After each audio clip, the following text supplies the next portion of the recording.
everyone. Welcome back to another week of Ag Literacy with Kayela. This week's book is Chicks and Chickens by Gail Gibbons.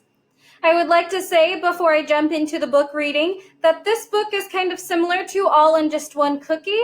A lot of the pictures have extra details that I would definitely recommend going back to look at after you finish the book reading. Okay, so here we go. Chickens are birds. Birds sing in different ways. These are ways that chickens sing. Cheep, cheep. Cluck. Cock-a-doodle-doo.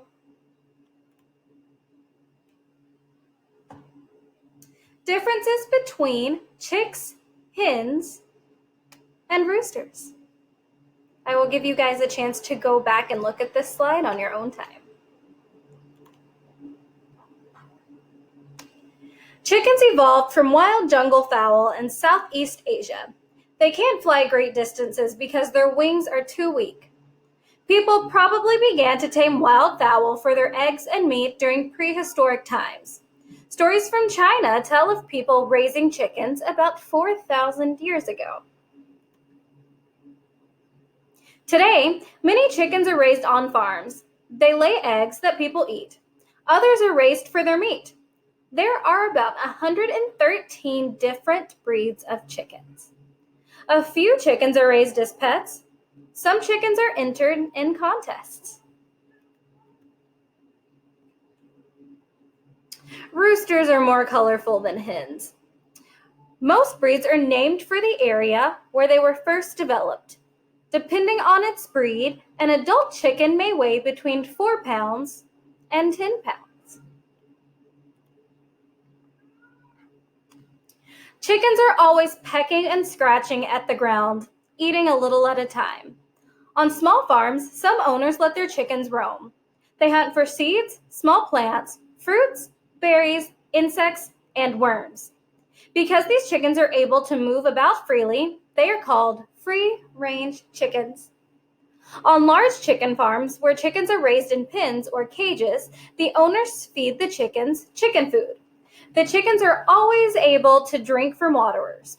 In order for a chicken to drink water, it must toss its head back and let the water trickle down its throat.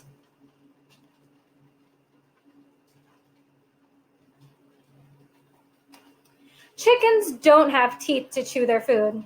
Instead, the food travels to a pouch in the throat called a crop. In the stomach, the food mixes with digestive juices and enters the gizzard. The gizzard contains pieces of sand and small pebbles the chicken has eaten. These are called grit. The grit and the walls of the gizzard grind the food into small pieces. Chickens use their beaks to clean their feathers. This is called preening. They also take dust baths to get rid of any insects bothering them. Chickens don't have a good sense of smell or taste. They do have good hearing. During the day, they have excellent eyesight. When nighttime comes to a small farm, the chickens are put in a chicken coop. They sleep up on a perch. This is called roosting. Chickens don't have good night vision.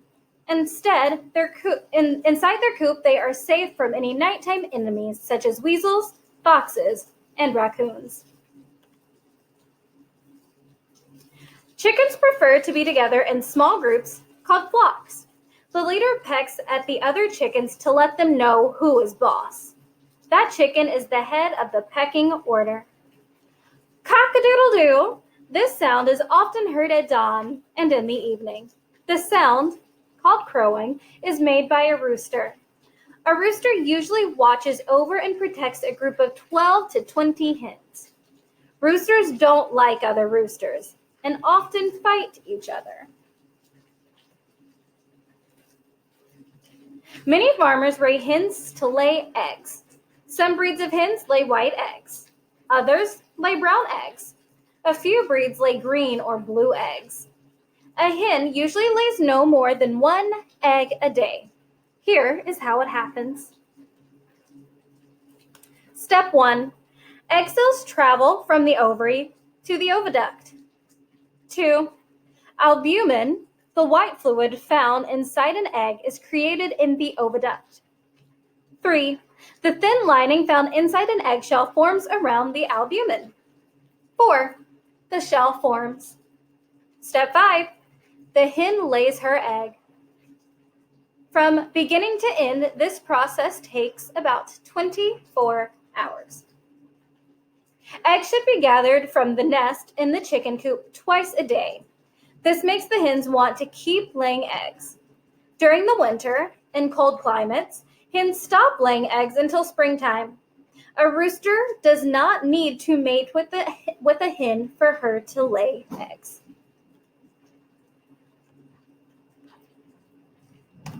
When a rooster mates with a hen, the egg cells inside her become fertile. After mating, a hen prepares her nest by pulling twigs, feathers, bits of hay, and leaves around her. Only fertilized eggs can become chicks. Here is how it happens. Step 1. Several egg cells, one at a time, travel from the ovary to the oviduct. 2. The egg cells become fertile. Step 3. Albumin, the white fluid found inside an egg, is created in the oviduct. Step 4. The thin lining found inside an eggshell forms around the albumin. Step 5. The shell forms. And 6. A hen lays her first egg 24 hours after the egg cells are fertilized.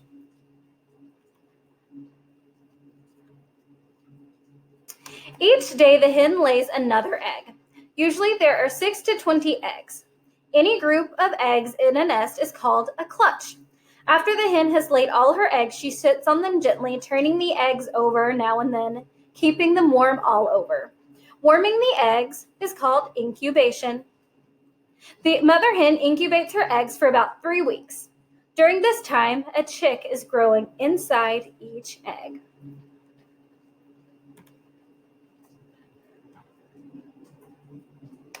When the incubated eggs are about 3 weeks old, the brooding mother hears a cheeping sound.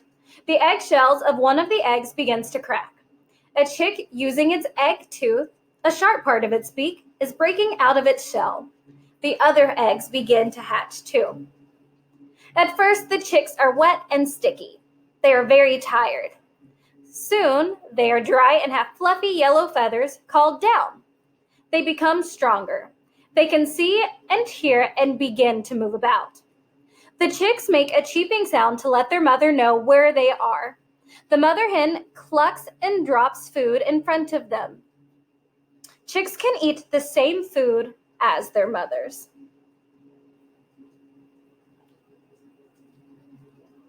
In a few weeks, the chicks are bigger, but their mother still protects them. The chicks have grown feathers. In a few months, these young chickens will look like their mother or father.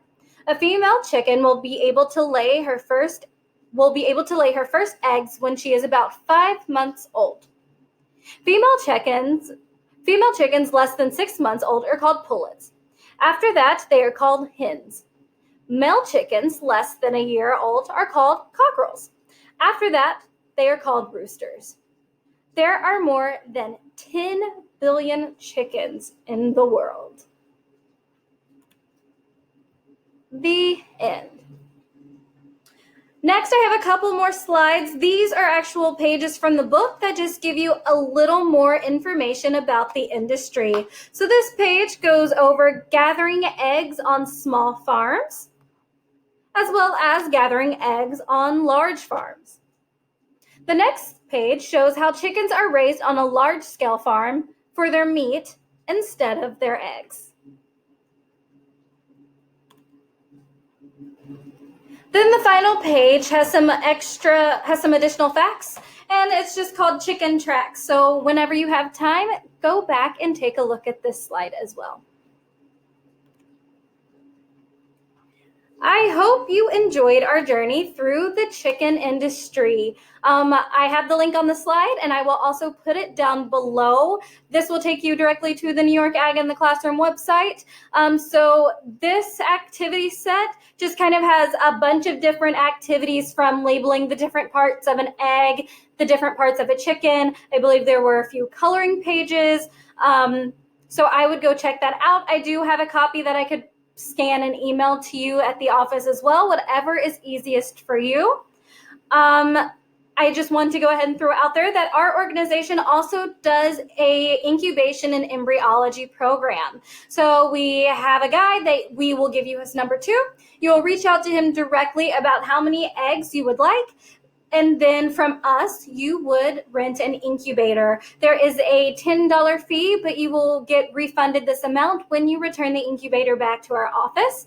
I also give you multiple resources about the 21-day cycle of hatching eggs, how to prep for raising chicks and chickens if you decide to keep them yourself. You can also find a farm, or Dave Metz, the guy who you can get the eggs from, might be willing to take them back. But that's something that is between you. We will not take the chicks back in our office. But it's a really fun program. I am more than happy to do a virtual Zoom call and go through a PowerPoint or something with you about raising chicks or chickens. I actually have a recorded presentation already on YouTube about the basics of chicks. I use this presentation for my kids who are planning to show their birds at the Scatacoke Fair. So if you do decide to check that out, and I can put that link below, that PowerPoint is going to give you the basics of all the materials you need, how you start chicks, not as much as the adult stages. I do have another PowerPoint that is also recorded with Ashley Pierce, who is the livestock specialist in the county, that we usually do for more adults who are starting out raising chickens. And it goes through those beginning stages as well as those adult stages, just because with the adult class, they're more than likely doing them to raise their own meat or eggs. And when I'm doing it for the kids, I'm helping them prepare for the Scatacoke Fair. So I also go through some of that information of going through your fair requirements. But if you have kids who are interested in joining 4-H and participating at the Scatacoke Fair, please feel free to give me an email and we can get you all set up. However, for this year, you should have already been enrolled, so we would get you all set for next year. As always, if you have any questions, feel free to email me. My email, as well as Eileen's, is down at the bottom. And please stay tuned for Eileen's cooking video on Monday. Thanks again for joining me for Ag Literacy with Kayla, and I look forward to seeing you all next week. Bye.